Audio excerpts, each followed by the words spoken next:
Alors, c'est un festival qui est né il y a très longtemps, qui a débuté en fait comme un événement autonome pendant le Festival d'Avignon, qui visait à, ne pas, enfin, à éviter que les auteurs d'aujourd'hui, qui en général été pris en charge par des compagnies désargentées, puissent quand même jouer à Avignon.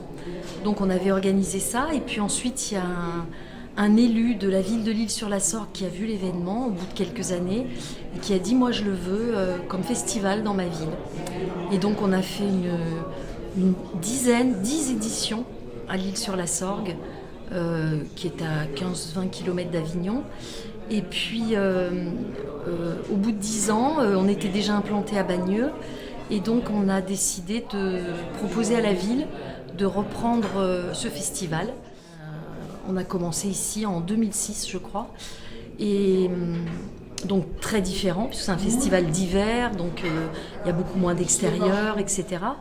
Et donc le festival, c'est de faire entendre des auteurs d'aujourd'hui qui sont le plus souvent montés par des compagnies qui prennent le risque de les monter, puis qui ne sont pas dans le circuit institutionnel en général, qui ont souvent des parcours très complexes au niveau de leur façon de faire, qui peuvent travailler pas seulement dans la production théâtrale, mais aussi avec des habitants, en milieu pas carcéral, ou qui ont des festivals en milieu rural, enfin des tas d'aventures très singulières de compagnies.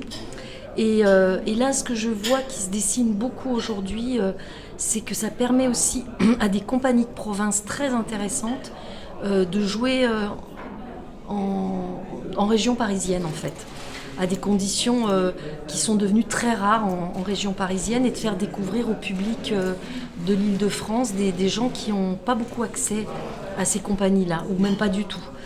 Et il y a vraiment des choses très intéressantes qui se passent dans les provinces, qui sont souvent de belles aventures humaines, de travail artistique de haut niveau, mais qui se préoccupent beaucoup des spectateurs, des gens, etc.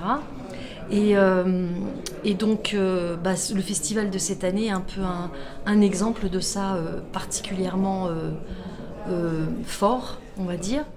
Et puis il y a une autre chose, c'est que comme on est implanté dans la ville avec beaucoup d'actions de création partagée et de proximité, ça nous permet d'essayer de faire rencontrer des artistes et des esthétiques différentes à ce public qu'on connaît bien et qu'on fréquente quasi quotidiennement à Bagneux.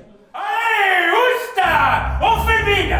On brade! On les stocke! Non, en fait, on met au pilon les idées communistes! Allez, c'est tout! C'est fini! On a trouvé mieux! Moins rouge, là! Ah ben les temps changent, mon pauvre monsieur! Il n'y a plus la place, là!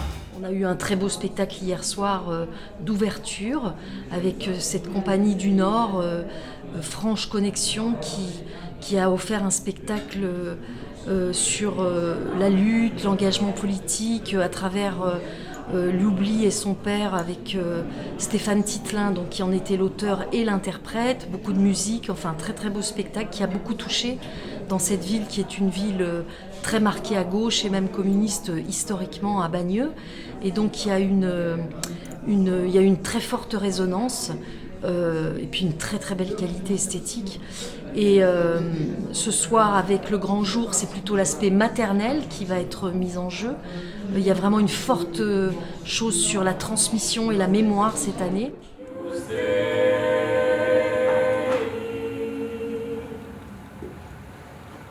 Mais tu pouvais pas la fermer. Fallait que tu la ramènes. Aujourd'hui.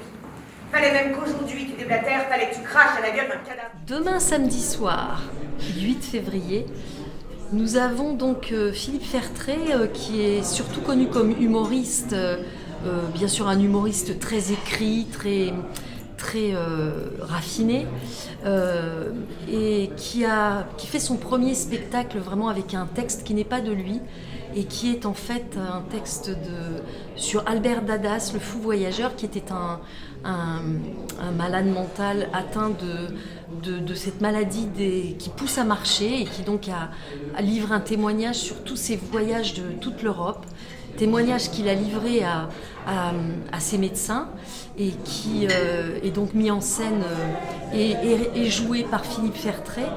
Et ça, c'est un spectacle à la fois très drôle, très poignant. Je vais même vous dire qu'en partant maintenant et en marchant bien, nous y serions dans un mois. Et oui, sans aucun doute, bien sûr. Oui, bien sûr. Oui. Mais pour le moment, laissons Liège de côté. Vous voulez bien? Nous avons d'autres projets. Et je dois dire que j'ai découvert ce spectacle au geste qui compte à Brigueuil cet été. Et c'est une collaboration avec Laurent Chou qui dure depuis plusieurs années. C'est une vraie ressource, ce festival Le Geste qui compte, parce qu'il draine vraiment beaucoup d'artistes qu'on ne connaît pas facilement dans le coin. Enfin, des espèces soit de premier jet, soit de... Enfin, c'était pas un spectacle quand je l'ai découvert, en fait, c'était encore une ébauche. Et donc, oui, je voulais souligner ça. En fait, on a un réseau à Hauteur-en-Acq de découvreurs, de gens qui sont engagés sur tout le territoire.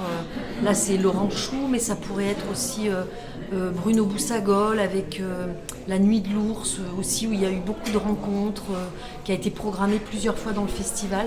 Et donc ça, c'est important pour nous, tous ces relais, tous ces amis d'un théâtre qui se dessine par lui-même, de grandes aventures collectives ou individuelles très singulières et qui permettent d'établir ici une programmation qui n'est pas tout à fait une programmation choisie dans une brochure, mais qui est une programmation par affinité, non pas d'esthétique, mais affinité de goût de l'aventure et du risque.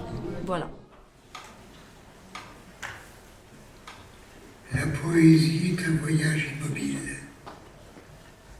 Le théâtre, lui, est un phalanstère collectif. Avec Filiation, c'est cet hommage qu'on veut rendre à Gabriel Garand, qui disait « L'avenir du théâtre appartient à ceux qui n'y vont pas », et qui est une vraie figure de la périphérie, du théâtre en périphérie, puisque c'est un peu lui qui a débuté ça, avec la création du théâtre de la Commune à Aubervilliers, puis le Théâtre international de langue française. Donc là, je suis dans l'exposition qui retrace ses dessins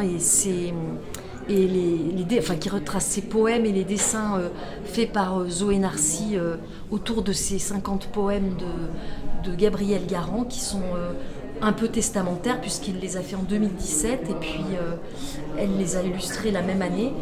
Et donc Filiation, c'est son dernier texte aussi avant de mourir, et il se trouve qu'il est enterré au cimetière parisien de Bagneux. Donc ça prend tout son sens ici. Et puis en finale, on aura l'exceptionnel Yap, qui a fait des vidéos dans le confinement, qui est un musicien polyinstrumentiste, qui est surtout sur la musique klezmer, tzigane, yiddish, et qui va nous raconter ce parcours aussi de transmission de génération dans cette musique et ces récits de toute une partie marginale qui en même temps fait l'histoire de l'Europe. Et donc voilà, on a une édition qui est vraiment très fort dans l'esprit primitif d'Hauteur-en-Acq.